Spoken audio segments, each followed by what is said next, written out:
She vanished less than an hour after I asked her to marry me, and I spent the happiest day of my life wondering if I had just made the biggest mistake imaginable. That sentence still sounds unreal even after everything that followed. For years, I thought I knew exactly who she was. We had the kind of relationship our friends secretly envied. We rarely fought, laughed at the same stupid jokes, and spent lazy Sundays planning a future that felt completely ordinary in the best possible way. I believed ordinary was safe. I believed love was enough. The proposal itself was simple because that's what she always said she wanted. No flash mob, no expensive restaurant, no crowd of strangers clapping. Just the overlook where we had our first real date, the same place where she once admitted she could actually imagine growing old with me. She cried before I even finished asking. She said yes. She kissed me so hard people nearby actually applauded.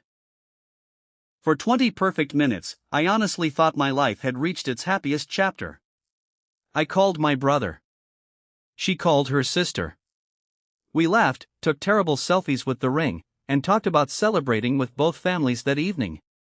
Then her phone buzzed. She looked at the screen for barely 2 seconds. Everything about her face changed. Not dramatically. Not enough for anyone else to notice. But I noticed. Her smile disappeared. Her shoulders stiffened. She quickly locked the screen before I could accidentally glance at it. "I'm so sorry," she whispered. "I have to deal with something. It'll only take a little while." I laughed because I assumed it was work. She managed projects for a medical supplier, and emergencies happened all the time. "Go," I told her. "I'll meet you at the restaurant." She kissed my cheek again. "I love you," she said. Then she got into her car. And disappeared. At first, I wasn't worried. I ordered coffee, stared at the engagement ring box in my pocket, and answered a flood of congratulatory messages from friends. Every notification made me smile because, for the first time in years, the future felt certain. I kept checking my phone, expecting her to text that she was on her way. An hour passed. Then another. My calls went straight to voicemail. Her sister hadn't heard from her either. Neither had her parents. I started driving around without any real plan, stopping at places she usually went when she needed to think. Her apartment was empty. Her office was locked. Even her favorite bookstore had no idea if she'd been there. I told myself not to panic. Cars break down. Phones die. Unexpected things happen. But the excitement from the proposal had completely disappeared. In its place was a knot in my stomach that kept growing tighter. By the time I arrived alone at the restaurant where both our families were waiting to celebrate, I could barely force myself to smile. Everyone kept asking the same question. "Where is she?" I didn't have an answer. I wasn't ready to admit it, but for the first time since we met, I felt like I didn't know the woman I had just asked to marry me. She finally called almost 4 hours later. Her voice sounded strange. Not panicked. Not relieved. Just drained. "I'm so sorry," she said quietly. "I'm coming now. Please don't ask questions until I get there." That single sentence stayed with me the entire drive back to the restaurant. By the time she arrived, most of our relatives had already gone home. My brother gave me a look that clearly said something was wrong, while her mother hugged her so tightly it almost looked like she'd been missing for days. My fiancé apologized to everyone, blamed a family emergency, and tried to act as though nothing had happened. Nobody pushed. I wanted to. Instead, I watched her. She barely touched her food. She avoided eye contact whenever I looked at her. Twice I caught her staring at the engagement ring with an expression I couldn't understand. It wasn't happiness. It wasn't regret either. It looked more like fear. When we finally got back to my apartment, I locked the door and asked the question that had been tearing me apart all evening. "What happened?" She stood perfectly still. Then she whispered, "I can't tell you." "Not tonight." That hurt more than if she had simply admitted she didn't love me anymore. For the first time, silence felt more frightening than any answer she could have given. I barely slept that night. Every time I closed my eyes, I replayed the proposal in my head. The tears. The smile. The way she had said yes without hesitation. Then that message. That impossible change in her expression. It felt like two completely different days stitched together. The next morning, she acted as if everything was normal. She made coffee. She asked if I wanted eggs. She even laughed at something on the morning news. It was unsettling. Finally, I couldn't take it anymore. I deserve the truth, I said. She put her mug down without looking at me. I know. Then tell me. I can't. Can't or won't? She looked exhausted, like she hadn't slept either. If I tell you, it changes everything. Those words hit me harder than I expected. I started throwing out possibilities, each one worse than the last. Are you sick? She shook her head. Did someone threaten you? No. Did you change your mind about marrying me? Her eyes filled with tears immediately. No. God, no. Then what is it? She covered her face with both hands and started crying. I've been hiding something for years, she whispered. And yesterday, someone made sure I couldn't hide it anymore. I felt the room go completely silent. Whatever she was about to tell me, I already knew our lives would never be the same again. I waited for her to continue, but she couldn't get the words out. She just sat there, staring at the floor, twisting the engagement ring around her finger until I thought she might take it off. I need you to say it, I told her quietly. Whatever it is, just say it. She inhaled slowly. The message I got yesterday wasn't random. I stayed silent. It was from someone I haven't seen in years. Who? She hesitated so long that my heart started pounding. My ex. That wasn't what I expected, but it wasn't enough to explain disappearing for 4 hours. So you met your ex, right after I proposed? Tears rolled down her face. Yes. I stood up so fast my chair scraped across the floor. Why? Because he said if I didn't come, he'd tell you everything. My stomach dropped. Everything about what? She looked at me with a mixture of fear and shame. He said he was tired of keeping my secret. The room suddenly felt too small. What secret? She closed her eyes before answering.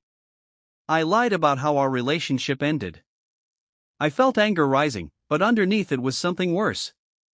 If she had lied about the beginning of our relationship, what else had I built my future on that wasn't actually true? I remembered every story she'd ever told me about him. According to her, he was controlling, jealous, and emotionally abusive. She said leaving him had been the hardest decision of her life, and I had never questioned a single word. I hated a man I'd never met because I believed he'd broken the woman I loved. Now I wasn't sure what to believe. So, I said carefully, trying to keep my voice steady, what exactly did you lie about? She wiped her face with the sleeve of her sweater. I didn't leave him before I met you. I frowned. What does that mean? It means, she swallowed hard. I was still with him when you and I started dating. For a second, I honestly thought I'd misheard her. No. She nodded. I told you we'd been broken up for months. That wasn't true. I backed away from her. You cheated on him with me? She closed her eyes. Yes. The word landed like a punch. I never wanted to be that person, she whispered. I kept telling myself I was going to leave him anyway, so it didn't matter. Then I met you, and everything happened so fast. I couldn't even process what I was hearing. The woman I trusted more than anyone had built our relationship on a lie, and I had unknowingly become the other man. I wish I could say I walked out immediately. Instead, I started looking for reasons to excuse her. Maybe she had been trapped. Maybe the relationship had already been over in every way except on paper. Maybe there was some detail that would make this easier to understand. So tell me everything, I said. No more edited versions. She nodded through tears. We'd been together almost 6 years. We weren't happy anymore, but I was too afraid to leave. We owned a house together, our families were close, and everyone expected us to get married. I kept delaying the breakup because I didn't want to deal with the fallout. And then you met me. Yes. She admitted that when we first started talking after work, she told herself it was harmless. Then the conversations became dinners. The dinners became kisses. Within weeks, we were in a full relationship while her boyfriend still believed they were simply going through a rough patch. So when I asked if you were single, I lied. When I asked if there was anyone else, I lied again. Every answer came faster than the last. The hardest part wasn't hearing that she'd betrayed someone before me. It was realizing how naturally she'd been able to deceive both of us at the same time. I kept asking myself the same question. If she could lie to him so convincingly, what made me so certain she hadn't been lying to me too? She insisted their relationship had been dead long before I came along. We slept in separate rooms, she said. We barely spoke unless we had to. I wanted to believe her. I really did. But trust doesn't survive on hope alone. Why didn't you just tell me the truth when we started dating? I asked. She looked completely defeated. Because I knew you'd leave. She wasn't wrong. The man I was back then would have walked away without a second thought if I'd known she was still living with someone else. So instead, I said bitterly, you made the decision for me. She nodded. I told myself I'd confess after I officially moved out. Then weeks became months. Months became years. Every time I wanted to tell you, it felt too late. I laughed, but there wasn't any humor in it. Too late? You waited until after I proposed. She flinched. I wasn't going to tell you yesterday. Then why are we having this conversation now? Her answer came so quietly I almost missed it. Because my ex said if I married you without telling the truth, he'd make sure you found out anyway. I wanted to hate her ex. It would have been easier if he were just a bitter man trying to ruin our engagement out of spite. Instead, I kept wondering what those 4 hours had actually looked like. What happened when you met him? I asked. She stared at the wall for several seconds before answering. He was already waiting when I got there. Where? The cafe near our old house. She told me he didn't yell. He didn't insult her. According to her, that almost made it worse. He simply looked at the engagement ring, smiled sadly, and asked one question. Does he know how your relationship with him really started? She admitted she couldn't answer. Then he slid an old photograph across the table. It showed the three of us at a company charity event years earlier. I had completely forgotten that day. He hadn't. That's the first time you introduced yourselves, he had told her. You were holding my hand 5 minutes before you walked over to him. Hearing that made my stomach twist. I hadn't knowingly flirted with someone else's girlfriend, but the picture proved how close the timelines really were. I told him he was trying to destroy my future, she whispered. He looked at me and said, no. You destroyed it the day you decided that lies were easier than honesty. I couldn't stop thinking about that photograph. It wasn't just evidence that she lied. It was proof that an entire chapter of my life had been built on a version of events that never actually happened. Every memory suddenly felt unreliable. What else don't I know? I asked. She didn't answer immediately. That silence terrified me more than anything she'd already admitted. Finally, she whispered, there's one more thing. I felt my chest tighten. When I finally left him, he asked me one question. I waited. He asked if I'd ever loved him, or if I'd been pretending for years. What did you say? I told him I didn't know anymore. I shook my head. So you destroyed him, and then you came to me pretending you'd simply escaped a bad relationship. She broke down crying again. I know how awful that sounds. It sounds awful because it is. She reached for my hand, but I pulled it away without thinking. I never cheated on you, she said desperately. Not once. I swear. Maybe she was telling the truth. Maybe she wasn't. That was the problem. Once someone proves they're capable of lying for years, every promise they make starts sounding exactly like the last one. I wanted to believe the woman I loved, but I no longer knew whether she actually existed or whether I'd only fallen in love with the version she'd created for me. For the next week, we barely functioned as a couple. We still lived in the same apartment, but it felt like we were strangers sharing a lease. She slept in the bedroom. I took the couch. We exchanged polite conversations about groceries and work, carefully avoiding the one subject that had shattered everything. Our families, meanwhile, were thrilled about the engagement. My mother kept texting me wedding venue suggestions.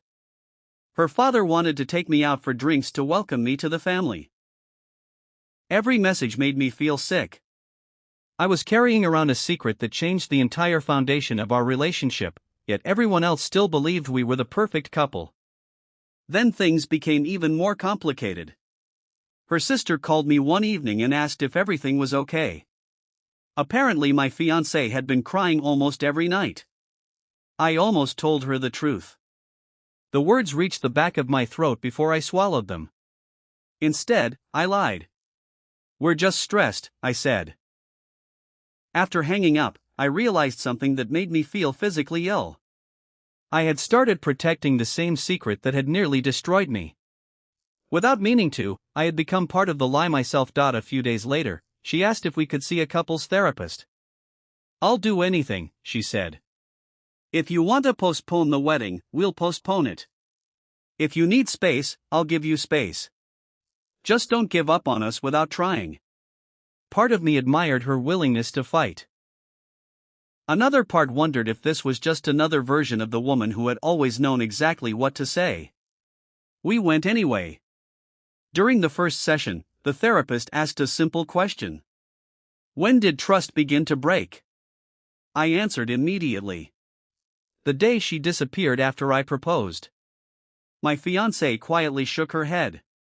No, she said. It broke years before that. He just didn't know it yet. Those words hung in the room. For the first time, she wasn't making excuses.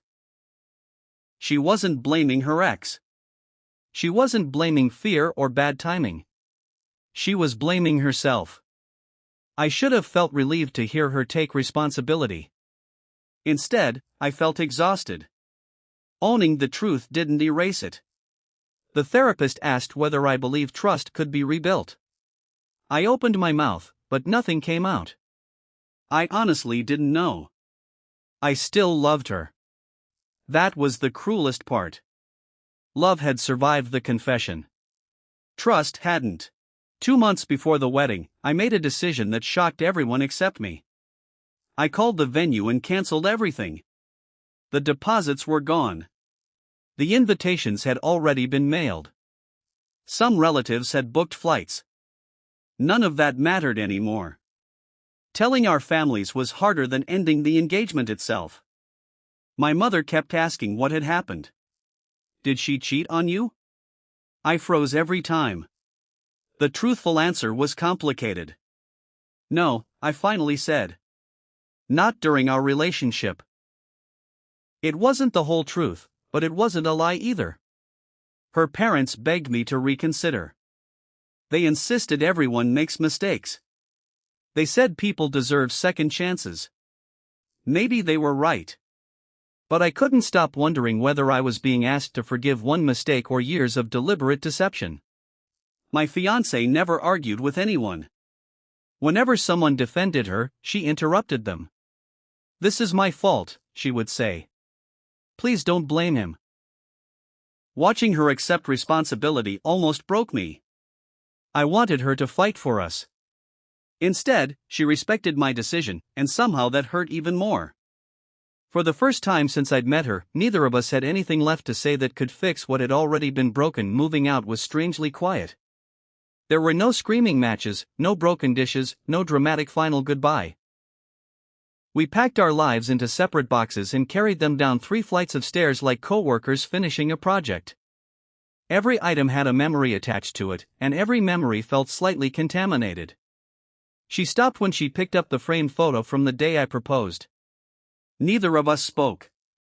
She traced the edge of the frame with her thumb before placing it carefully into a box marked fragile. "I almost threw this away," she admitted. "Why didn't you?" "Because despite everything, that moment was real to me. I wanted to tell her it had been real to me too. Instead, I simply nodded. Before leaving, she handed me the apartment key. "I don't expect forgiveness," she said. "I just hope one day you won't remember me as the worst thing that ever happened to you." I looked at her for a long time. "You weren't the worst thing," I answered honestly. "The lie was." She started crying again but didn't argue. She walked out carrying the last box. The door closed behind her, and the silence that followed felt heavier than any argument we'd ever had.